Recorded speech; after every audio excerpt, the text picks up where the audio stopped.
What's up, everybody, and welcome to your Monday edition of Pelicans Daily, brought to you by Fan Arch. I'm your host, David Grubb, editor in chief of thebirdrights.com.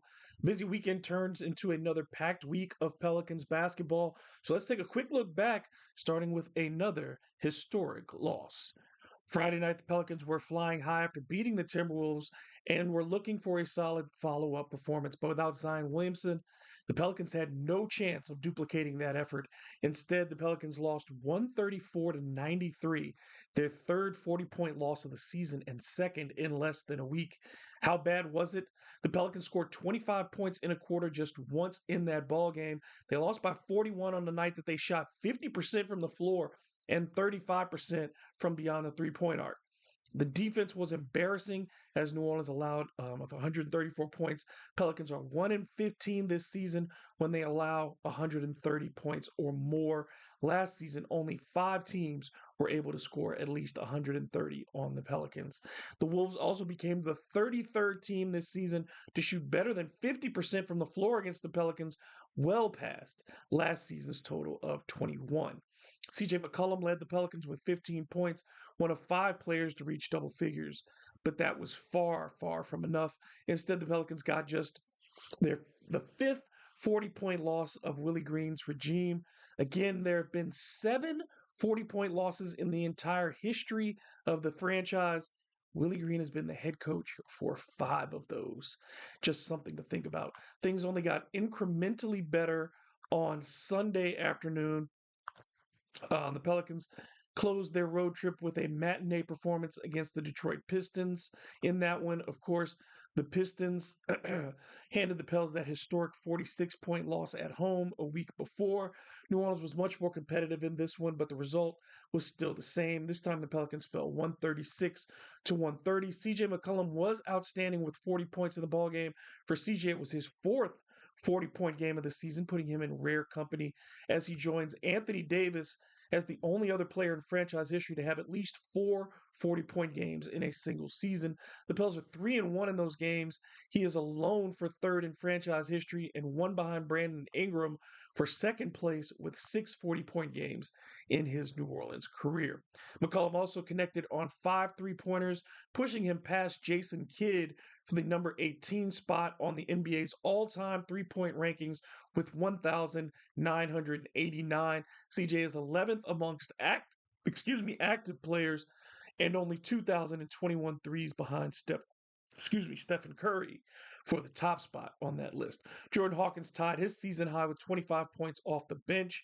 He also made a season's best 6 3-pointers in the loss. 6 of his 8 20-point games this season have come on the road.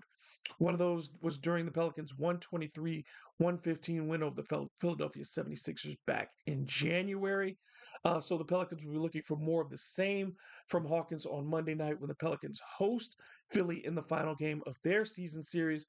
New Orleans has actually won 3 in a row against the 76ers, another team that has disappointed this year after entering the season with big expectations. Philly, of course, has lost 19 of its last 22 games and is without All-Stars Joel Embiid and Paul George. Tyrese Maxey will likely miss this one as well. Meanwhile, the Pelicans have lost 9 of 11, and they've been without Zion Williamson for the past 2 games. Yves Missi has been in and out of the lineup with injuries as well. The good news is that the Pelicans shared the ball as well as they have all season against the Pistons. For the first time in franchise history, they had 4 players with at least 7 assists. They'll need that level of sharing the basketball to carry over on Monday. One bit of history for you this season. The Pelicans are 1-2 in the game after CJ McCollum scores 40. In those games, CJ has averaged just 21 points, so something to keep an eye on tonight in the follow-up. Due to a quirk in the schedule, the Pelicans will be off until Friday when they host the Golden State Warriors before closing the week against the Hornets on Sunday. Both of those games matter for different reasons. The Warriors obviously playing for playoff position. The Pelicans and the Warriors have no love lost between themselves. And then the Hornets, you're jockeying for a position in the lottery there. So maybe the Pelicans would love to get a win tonight.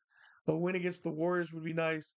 and then you take that loss against the Hornets just to lock up that seeding or positioning, excuse me, for the draft lottery. This will be the last true home stand of the season for the Pelicans with these three games, though the last two games of the regular season, both against Miami and Oklahoma City, both of those are at the Smoothie King Center as well. One of the biggest factors on making a successful homestand will be the 3-point shot, something the Pelicans have continued to struggle with this season. On Sunday, the Pelicans shot the ball really well as they have all season long from long distance. They made 20 of their 43 point attempts, finishing at 50% or better for just the second time all season from beyond the arc, and missing their season high in made three pointers by only two. The 43s resonated with me in particular because of Willie Green's stated mission this season that the Pelicans averaged 43 pointers per game.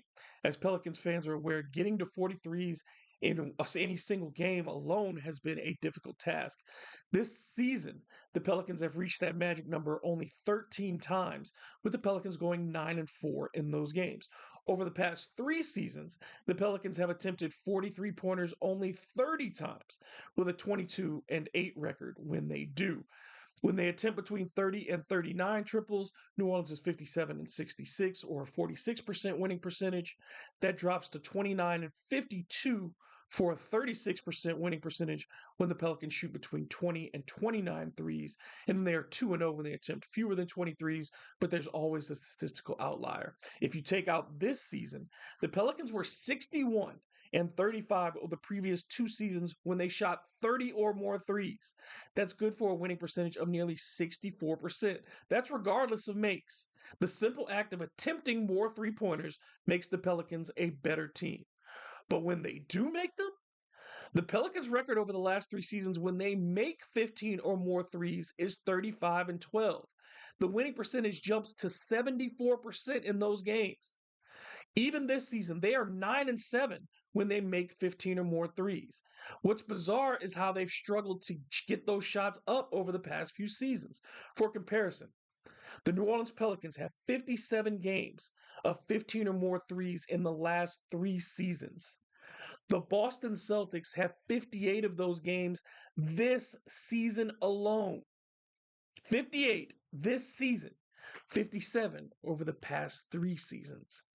It can't just be the players. In an era of unprecedented shooting frequency from beyond the three-point line, the Pelicans still lag far behind their contemporaries.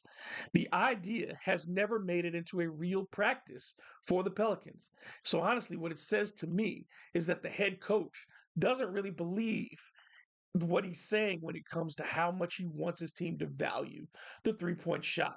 Because I don't think in this era you have to beg players to take shots. They want to take shots. They've been conditioned to take 3-point shots, and yet the Pelicans don't take 3-point shots.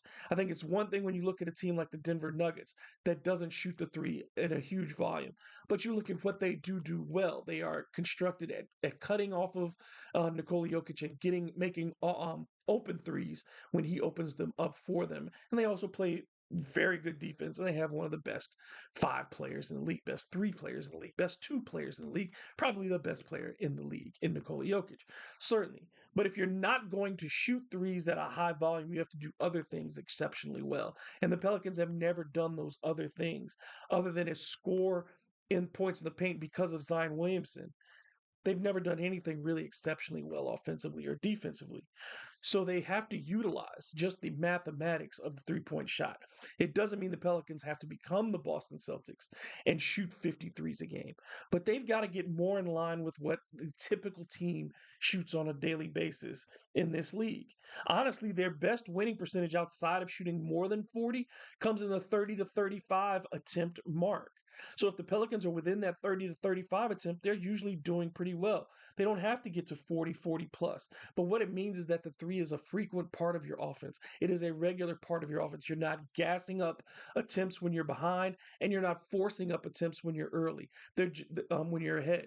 They're just coming within the natural flow of your offense. And the problem over Willie Green's tenure on the offensive end is that there's been no natural flow to this offense. You have not been able to figure out what the hierarchy is, what the game plan is, what the philosophy is of the Pelicans offense from a night in to night out basis. And that continues to hold this team back. All right, that's going to be a wrap for this episode of Pelicans Daily. Thanks for tuning in. If you enjoyed the show, don't forget to comment, like, and subscribe. Let me know what you think. And make sure you leave those comments below and I can answer those questions, follow up for you. You can also follow me on social media at DM Grubb, as well as check out thebirdrights.com each and every day for more Pelicans coverage. Until the next time, y'all take care.